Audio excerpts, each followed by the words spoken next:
everyone and welcome back to my channel. I'm Mirna Gabriel. I'm the fantasy author of Horoscope, The Forces of Nature, and I'm here to talk about classic books. As promised, this video is going to be about Prince Caspian by C.S.Lewis. This is the second book in the Chronicles of Narnia series by order of publishing, and it's the fourth book in the chronological order of the story's timeline. The series goes The Magician's Nephew, The Lion, the Witch and the Wardrobe, which I have a video for linked here. Then we have The Horse and His Boy, Prince Caspian, The Voyage of the Dawn Treader, The Silver Chair and The Last Battle. It's a total of 7 books, so you can read them in this order, but it's also suggested that the order of publishing is the best way to read this series, because you're going to have a better sense of the world and the whole story. And also that The Magician's Nephew is best to be read at the end of the whole series as a prequel.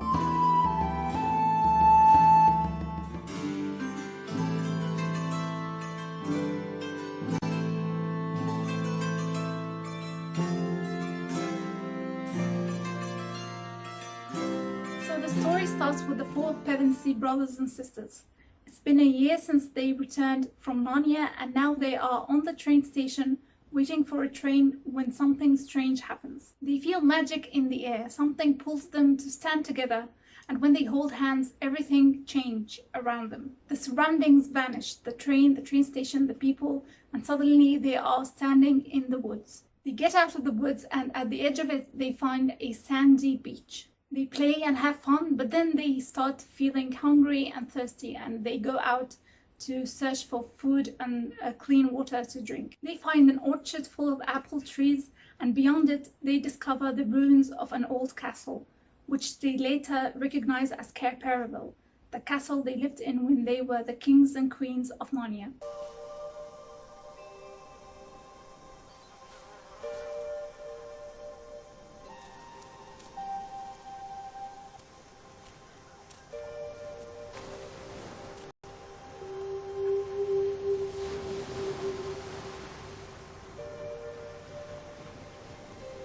Who lived here?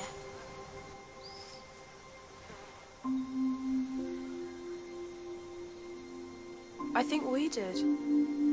Of course, you must know that they lived in Narnia until they grew up, and when they returned to London, they returned to the form they were in when they discovered the gate that took them to this fantasy world. So basically, they returned back as children. And by the look of Cair Paravel and the woods that grew up around it, they understand that many years have passed in Narnia since they have left. So the kings and queens of Narnia have gone to the future of the country they once ruled, but as children. Interesting premise, right? Now things in Narnia have drastically changed. During their absence, this fantasy world was found by a group of pirates by accident. They go there and form a nation called Tilmar, and that nation invades Narnia. The Tilmarines didn't like to see talking animals and moving trees, so they persecuted the Narnians and made them retreat into hiding. The Tilmarines became the official rulers of Narnia, while the native Narnians and their rich history have been reduced to stories and legends. Prince Caspian is the son of the Tilmarine ruler of Narnia. When his father dies, Miraz becomes regent because Caspian is so young. His uncle treats him like a son until he gets a true son and a true heir. So Miraz makes himself king and sends his men to kill Caspian. With the help of his tutor, Caspian is able to run away from the royal castle he lived in with his uncle, and he takes to the woods. There he discovers that the Narnians are real and that all the stories he was told about them and about Aslan are true. What about Aslan? How do you know so much about us? Stories. Wait a minute. Your father told you stories about Narnia? So I don't usually talk about my personal opinion in my videos. I try to keep it academic as much as possible. But I just wanted to take a moment here and tell you why I love these fantasy stories so much. The best part that I like about this book is the time jump. In the first book, The Lion, the Witch and the Wardrobe, we are introduced to Peter, Susan, Edmund and Lucy. In this book, their whole story becomes a legend to the people who are actually living in Narnia. Caspian is fascinated by those stories and wants to believe that this is the actual history of the land. But even history to us now seems like nothing more than stories, even though it actually happened. When Prince Caspian meets Peter and his siblings, it's like he is living and experiencing one of his favorite stories, and this part in the book is so fascinating to me. It feels so good reading this part because The Lion, the Witch, and the Wardrobe is one of my favorite stories too. Imagine if it was real. In Prince Caspian, you get to see this story but from other people's perspective. And this reminds me in a way of real-world history. History doesn't mean the same thing to all people. The impact of history is different according to where we live and how we were told about it. When a fantasy story manages to reveal a truth about our real world, it instantly becomes one of my favorites. Because in my opinion, the job of a fantasy is to tell us truth about our real world, but in a very, very subtle way. In these books, C.S. Lewis attempts to do something that Jesus Christ himself has done before, and that is revealing a truth in the form of a story. What this does is that it detaches you from the real world and gives you a bird's eye view. You get the real perspective of things when you're reading about them in a story, and good stories allows you to think beyond what's written on the pages. And this very often happens in the fantasy genre in general. You're reading about magic, but in many cases it could mean something else entirely. Just saying, if you don't read fantasy, you should, because you're missing out on a lot of fun reading. In the film, there's a scene where all the Narnian creatures meet with Prince Caspian. In the book, it is different. Caspian goes out to meet them all one by one. It's kind of a campaign where he goes out to find the native Narnians who have been living in hiding, to present himself to them and to gain their support against his uncle. Prince Caspian is introduced to them by the dwarf and the badger, and that is mainly why they agreed to come out of their hiding and meet him in the first place. It takes some persuading for the Narnians to trust that Prince Caspian is different from his people, and that he would make a good king who cares about all Narnia, and that he would be worthy of their support as the successor of the 4 kings and queens of old. Also, it's worth noting that not all Narnians are on the same side. The Narnians are actually 2 parties. The good Narnians who were on Aslan's side, and the bad Narnians who were on the witch's side. The good and the bad are very distinct, and that, I think, is what makes the Chronicles of Narnia is very suitable of being a children's book. Peter, Susan, Edmund, and the youngest is Lucy. They are the main characters from The Lion, the Witch, and the Wardrobe, and they have returned to Narnia as the kings and queens of old. Peter, of course, is the High King, as he always was. When they first arrive, they are shocked at the changes that Narnia has gone through while they were gone. The animals have gone wild, the trees have stopped moving, and no one has seen Aslan for centuries. Even the Narnians have started to believe that he no longer exists. They're so still. Lucy is the first one to encounter Aslan, and later her brothers and sisters meet him. They realize that Aslan is not going to be physically present in the war against the Telmarines. He is still going to fight with them, but not in the same way he did during the war with the White Witch, because things never happen the same way twice, he tells them.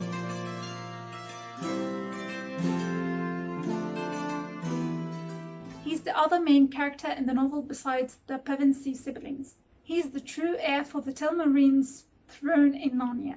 When they finally meet Prince Caspian, Peter plainly tells him that he, Peter, is not here to take his place, but to put him in it. He is similar to Peter in many ways. He is chivalrous and has a similar sense of pride. He fights with the Narnians because he believes that they have a right to live in this land, and because he believes that restoring the old Narnia is the right thing to do, even if it means standing against his own people. He believes that his people have mistreated the Narnians, and that was wrong. He's a Narnian dwarf. He's honest and an honorable warrior. He believes Caspian and decides to fight with him in his war. In my opinion, he's also a main character because he's the one who first meets the pevensies, and he's the one who tells us the whole story of Prince Caspian and what happened to him. He's a non-believer. He does not believe in Aslan, but he would serve Caspian and the Pevensey children, and he would do anything they would ask him to do. And so he is trusted by them, even though he would not encourage them to wait for Aslan, because for him it is not the practical thing to do. At first he would seem like Nikabrik in the way he does not care much about the old tales of Aslan. But unlike Nikabrik, he does not believe in the White Witch either. Eventually Trumpkin believed that Aslan exists, but it was only when he saw him with his own eyes that he changed his mind. He's the tutor of Prince Caspian. He's half dwarf, half human, and he is one of the few Telmarines who still know about the old tales of Narnia. He hasn't seen the Narnians with his own eyes, but he believes that they exist, or at least existed, because he himself is a half dwarf. And he secretly tells Caspian everything he knows about old Narnia. Of course, Dr. Cornelius is very interested in the history of old Narnia, and he attempts to find the old people or any proof that they had once existed. And he comes across Queen Susan's horn. He gives this horn to Caspian and tells him to use it at his greatest need.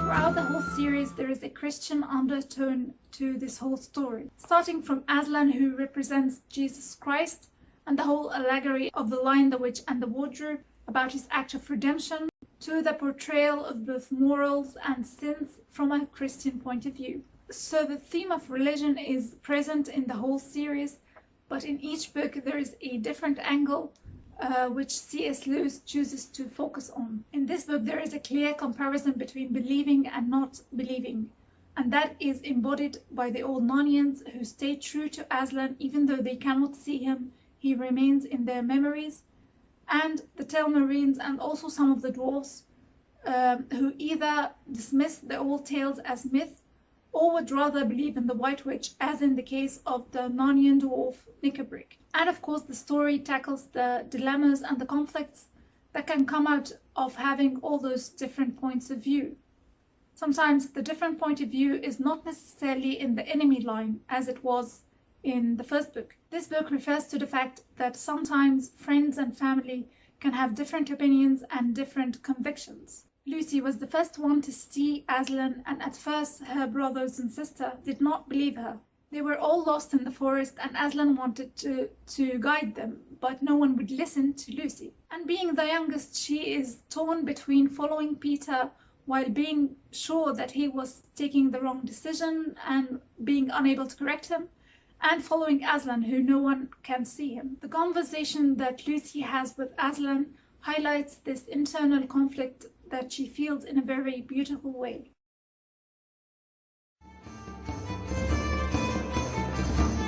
This story is sometimes seen as centered on war and martial laws. There are two kinds of battle in this book. The one the main characters have to fight to save Narnia or what was left of it, and to stop Miraz from having his way, and the internal battle they have to go through to find the courage to do what needs to be done. Caspian is about to fight his own people that tried to kill him, and that needs courage. And Lucy wants to find courage to confront her brothers and sister and to try to convince them that Aslan exists. The pevensies have had wars in Narnia before, but they are worried about this one because for the first time they would have to face grown-up men. And if they wanted to win this war, they need to have courage. While war in general is an ugly affair, Prince Caspian and the pevensies are presented as chivalrous and are contrasted to their enemy, who is characterized as being backstabbing and cowardly. At first, Prince Caspian never thought that things would come to war. When Prince Caspian flees his castle and meets the Narnians, all he had in mind was that he was going to take refuge with them, and that is all. He wasn't planning on fighting Miraz or even thought that he could fight him. But when he meets the centaurs, they introduce him for the first time to the idea of war. Let me read this part to you from the book. After a pause, Caspian heard the sound of hooves. It grew louder till the valley trembled, and at last there came in sight the noblest creatures that Caspian had yet seen, the great centaur Glenstorm and his 3 sons. "Long live the king," he cried. "I and my sons are ready for war. When is the battle to be joined?" Up till now, neither Caspian nor the others had really been thinking of war. They had some vague idea, perhaps of an occasional raid on some human farmstead, or of attacking a party of hunters if it ventured too far into those southern wilds. But in the main, they had thought only of living to themselves, in woods and caves, and building up an attempt at old Narnia in hiding. As soon as Glen Storm had spoken, everyone felt much more serious. "Do you mean a real war to drive Miraz out of Narnia?" asked Caspian. "What else?" said the centaur. "Why else does your majesty go clad in mail and Grethel's sword?"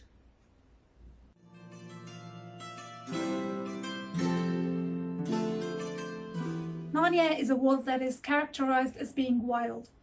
There is the forest, the sea, the river. The first idea of a proper city in Narnia, where people live, work, and have schools and bridges, is introduced in this book by the Telmarines. They bring this kind of human civilization to Narnia, but nature stays related to the Narnians.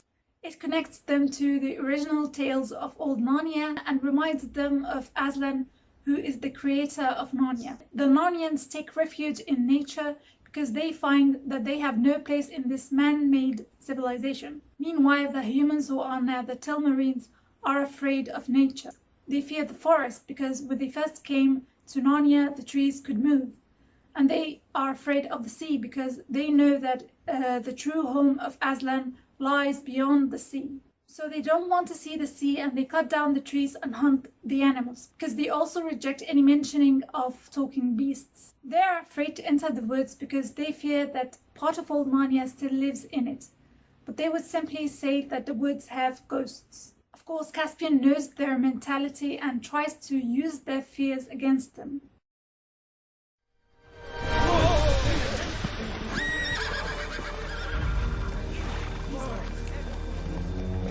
Which of you superstitious old women wants to spend the night in a cell? And eventually, when Aslan returns to Narnia, nature fights alongside Caspian and the pevensies. You're a mouse. You people have no imagination.